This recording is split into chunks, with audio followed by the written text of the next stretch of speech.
Solace is a mental health recovery programme. We are a partnership between the HSE, the IDP, and we're based in the Exchange in Buncrana in beautiful Inishowen. I want to give you some tips on ways that you can still connect with nature at a time when it may seem more of a challenge to do so. Ecotherapy, very basically, connecting with nature for better mental health. First and foremost, this is intuitive. We know that nature is good for our emotional well-being. You don't need me to tell you that.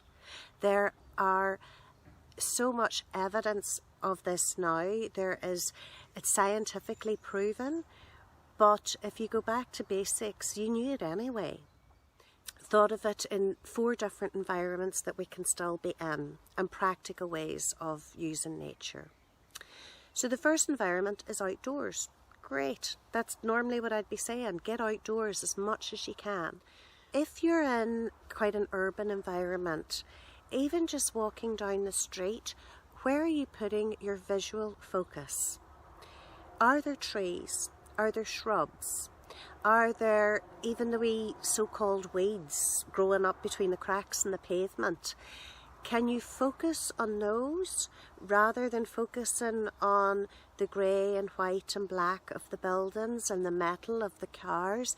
Can you put your visual focus wherever there is greenery and nature? If you're in a very built-up space, there's always the sky. Look up. There's probably clouds because we're in Ireland. Are they white? Are they grey? What shape are they? Are they moving? Are there birds? The wide open space of the sky will always be there. Focus on it. The second environment we can be in then, if we're very lucky and you have a garden, use it. Spend as much time in your garden as you can. You don't have to be a great experienced or skilled gardener. You don't have to know what plants are what. Just working with the plants, turning the soil. When you put your hands in the soil, there's actually microbes in soil that acts as an antidepressant. It's good for us. Smell it, breathe it in. If you're spending time in your garden, even just sitting, can you take your shoes off? When you're barefoot, making connection with the earth without your rubber-soled shoes. The earth is essentially a big battery. There's positive and negative charges, and the things that emit a positive charge are technology, mobile phones, television, pollution, Wi-Fi. So when we have a lot of positive charge, it's not good for us. By being barefoot, it's an exchange and the earth is giving me more electrons, so it's neutralising my charge. It's good for you. Being barefoot feels good and it's good for you. The third environment we can be then is indoors. Maybe we have to be indoors, but we can create an environment indoors that is conducive to good mental health through ecotherapy. So one of the most obvious ones is natural light. Don't underestimate it. Open your curtains, open your blinds, open your window, let as much natural light in as you can. Open your windows, let the air in. Then where are you choosing to sit when you're indoors? Are you sitting in a corner facing a television? Or are you sitting by an open window, looking out, focusing on whatever green space there is? Household plants are great. Just similar to the garden, just tending the plant, turning the soil, nurturing it, watering it, seeing it grow, seeing it blossom. If you're able to grow even wee herbs or that on a windowsill, the benefit and the achievement then when you eat those is wonderful. And it's not my favourite, but needs must, and that's technology. How are we using technology and how can we use it to create a healthier environment for us? The apps at the minute are great for sounds.